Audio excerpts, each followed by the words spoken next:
রূপাকে দেখে খানিকক্ষণের জন্য দৃষ্টি আটকে গেল তুরানের। বিশেষ করে রূপার চুলগুলো একদম নজর কাড়া। থুতনিতে কুচকালো তিলটা সৌন্দর্য দ্বিগুণ বাড়িয়ে দিয়েছে। সব মিলিয়ে সাজানো গুছানো পুতুল যেন। এভাবে কারোর দিকে তাকিয়ে থাকা বিষয়টা অস্বস্তিকর, কিন্তু রূপার ক্ষেত্রে মোটেও তা না। তুরানের তাকিয়ে আছে আর ও মিটমিটিয়ে হাসছে। এ পর্যায়ে উচ্চস্বরে হেসে দিল রূপা। তুরানের নাক টেনে বলে, এভাবে তাকিয়ে আছেন কেন? আমায় সুন্দর লাগছে বুঝি? থতমত খেয়ে যায় তুরান। বাসার ভেতর থেকে তুরানের মা চেঁচিয়ে বলে, রূপা কলিং বেল বাজালো কে? কে আসছে? তুরানের মায়ের দিকে চোখ বড় করে তাকালো তুরানের বাবা। গলা নাকি সাউন্ড বক্স? মেয়ে মানুষ কথা বলবার নরম সুরে, ছোট ছোট করে, যাতে কণ্ঠস্বর ঘরের বাইরে না যায়। তোমার কথার শব্দে পুরো বিল্ডিং কাঁপছে। কিঞ্চিত লজ্জা পায় তুরানের মা। গলা নিচু করে বলে, আসতে ডাকলে কি রূপা শুনতো? রূপাকে এখান থেকে মাইক বাজিয়ে ডাকতে হবে কেন? রূপার কাছে যেতে পারো না? কথা বাড়ায় না তুরানের মা।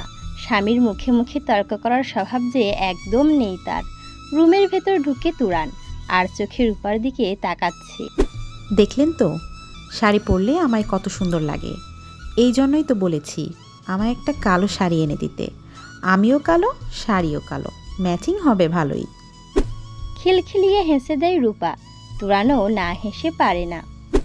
কে বলেছে তুমি কালো? তোমার গায়ের রংটা শ্যামলা। কবি সাহিত্যিকরা মাঝে মধ্যে শখের বসে শ্যামলা টানা টানা চোখের মেয়েদের নিয়ে সাহিত্যিক রচনা করতো না?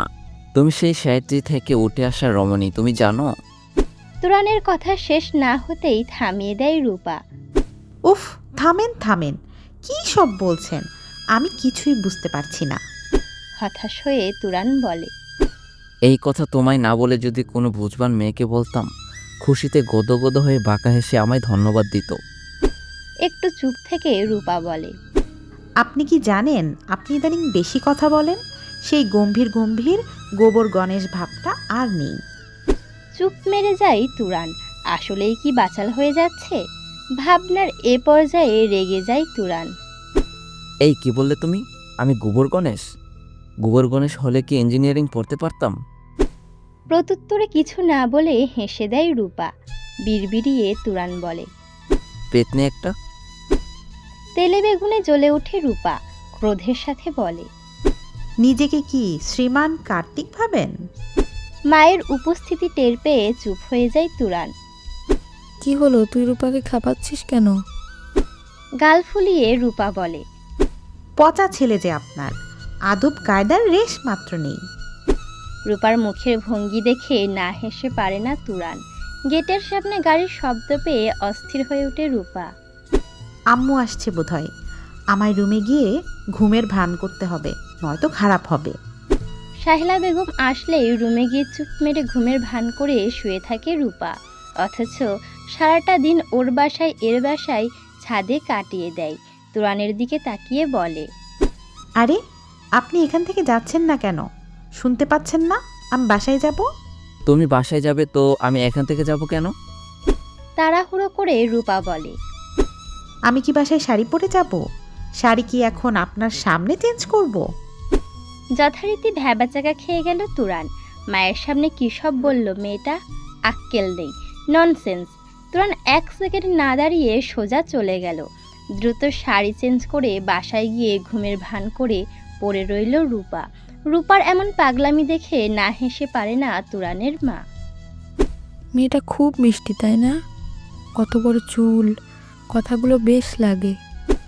বিরক্তি নিয়ে তুরান বলে, আমি কি খেয়ে দেখেছি মিষ্টি না টক? এভাবে কথা বলছিস কেন? রূপা যদি স্বাভাবিক হতো তোর বউ করে নিতাম। হয়ে যায় তুরান। তুরানের বাবা হেসে বলে, রতনে রতন চিনি। ভ্রু কুঁচকে তুরানের মা বলে, মানে? মানে আবার কি? তুমিও যেমন, রূপাও তেমন, তাই তো তোমার পছন্দ হয়েছে। মুখ ভার করে ফেলে তুরানের মা। তুরানের বাবা আবার বলে, আরে এই অস্বাভাবিক মেয়ে কি তোমার ছেলের কাছে দিবে? আজিজ চৌধুরী, টাকার শেষ নেই। মুখ বাঁকিয়ে তুরানের মা বলে, ইঞ্জিনিয়ারিং পড়া ছেলে আমার, মেয়ের লাইন পড়বে দেখো। গর্জে ওঠে তুরান। আরে থামো তোমরা। কী সব নিয়ে আলোচনা করছো? পাগল হয়ে গেছো নাকি? চুপ হয়ে যায় তুরানের বাবা মা। একটু পরে তুরান আবার বলে। আজিজ চৌধুরীর মেয়ে না রূপা? আগ্রহী কণ্ঠে তুরানের মা বলে। তো সাহেল আন্টির বোনের মেয়ে। ওনাদের মা বাবা ডাকে যে? জানি না আমি এত সব। হয়তো উনি নিঃসন্তান, তাই রূপারে ওনার কাছে রাখে। বিস্ময়ের সাথে তুরানের মা বলে। আজিজ চৌধুরীর ছেলে মেয়ে নেই? না। এতক্ষণ চুপ হয়ে মা ছেলের কথা শুনছিল তুরানের বাবা। এ পর্যায়ে সে বলে। আচ্ছা, রূপা কি লেখাপড়া করে না? তুরান চিন্তিত হয়ে বলে। তা তো জানি না। রাতে খাবার শেষে শুয়ে পড়ে তুরান। সেই বিকালে রূপা বাসায় চলে যায়, আর দেখা হয়নি। চোখ বুজে রূপার পাগলামিগুলোর কথা ভেবে হাসছে তুরান। মেয়েটাকে নিয়ে ভাবতে না চাইলে কেন জানি ভাবাই খুব। কালকেই রূপার বিষয়টা জানতে হবে। ওর প্রবলেম কি, ওর জীবন সম্পর্কে জানতে হবে। সময়ের সাথে সাথে রূপাকে নিয়ে জানার আগ্রহটাও বাড়ছে তুরানের। বারবার চোখে ভেসে আসছে শাড়ি পরা পুতুল রূপাটাকে। রূপার ফ্যামিলি সম্পর্কে জানার আগ্রহটাও বাড়ছে। এসব ভাবতে ভাবতে ঘুমিয়ে যায় তুরান। তুরানের মা বাবা আজ চলে যাবে। মনটা খারাপ লাগছে তুরানের। আর কয়টা দিন থাকা যায় না? আর কয়টা দিন কিভাবে থাকবো বল? তোদের বাসায় রেখে আসছি তো দাদির কাছে। মেয়ে তিনটাকে নিয়ে সব সময় চিন্তা হয়। শার্টের হাতা ফোল্ড করতে করতে তুরান বলে। আমি আজ ভার্সিটিতে যাব না, টিউশনেও না। এখন একটু বাইরে বের হব, ওদের জন্য কিছু কেনাকাটা করব। উদ্গ্রীব হয়ে তুরানের মা বলে। না না, ওদের জন্য কিছু কেনার দরকার নেই। ওদের যা লাগে তা তো তোর বাবাই দেয়। বাবার দেয়া আর আমার দেয়া এক হলো মা? বাসা থেকে বেরিয়ে পড়ে তুরান। তুরানকে দেখেই ডাক দেয় রূপা। আজকে ভার্সিটিতে যাবেন না? বইটই কিছুই নেননি যে? না না, আজ বাইরে বের হব, একটু কেনাকাটা করব। কার জন্য কেনাকাটা করবেন? আমার বোনদের জন্য। আমায় নিবেন? আম্মু বাসায় নেই। বাসা থেকে বের হই না অনেক দিন হলো। অনিচ্ছুক ভাব প্রকাশ করল তুরান। জোর গলায় অনুরোধ করে রূপা বলে। আপনার সাথে গেলে কি হবে? প্রমিস, কিচ্ছু চাইবো না। রূপার অনুরোধে আর না করতে পারে না তুরান। তুরান হ্যাঁ বলার সাথে সাথেই 2 মিনিটে ঝটপট রেডি হয়ে আসলো রূপা। তোমার আম্মু কিছু বলবে না আমার সাথে গেলে? ঠোঁটে দুষ্টুমির হাসি টেনে রূপা বলে। আম্মু জানলে তো? রিক্সা ডাকলো তুরান। রূপার রিক্সাওয়ালা পছন্দ হচ্ছে না। মহা বিপদে পড়ল তুরান। আচ্ছা, তোমার কেমন রিক্সাওয়ালা চাই বলো তো? আপনার মতো নাদুস নুদুস। ফাইজলামি পেয়েছো? আমার মতো রিক্সাওয়ালা কোথায় পাবে তুমি? যাও, তুমি বাসায় যাও, তোমার যেতে হবে না। বাসায় যাওয়ার কথা শুনে চুপ হয়ে যায় রূপা। মনে মনে হাসছে তুরান। পাগলামিটা বন্ধ হলো অন্তত। সংকীর্ণ রিকশার সিট রূপা তুরানের গা ঘেঁষেই বসে আছে। বোধহয় ওর ভেতর কোনো সংকোচ নেই। তুরান যত জড়সড় হয়ে বসছে, রূপা তত তুরানের দিকে আগাচ্ছে। আর একটু হলে রিকশা থেকে পড়ে যাবে।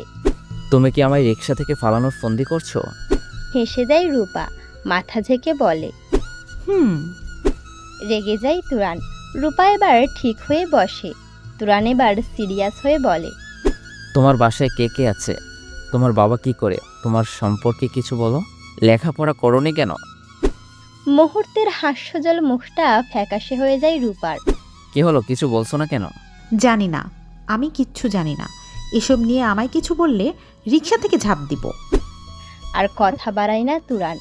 উদাস ভঙ্গিতে গম্ভীর হয়ে বসে রইল রূপা। রিক্সার ঝাঁকুনিতে চুলে খোপা খুলে গেল।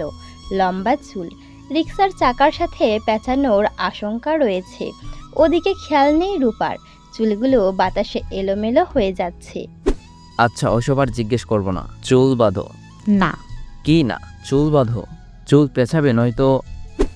জেদ ধরে বসে থাকে রূপা। রূপার এনে চুলগুলো বারবার তুরানের মুখের উপর পড়ছে। চুলের ঘ্রাণ এত সুন্দর কেন? রূপার চুলগুলো খোলা থাকলে মন্দ হয় না।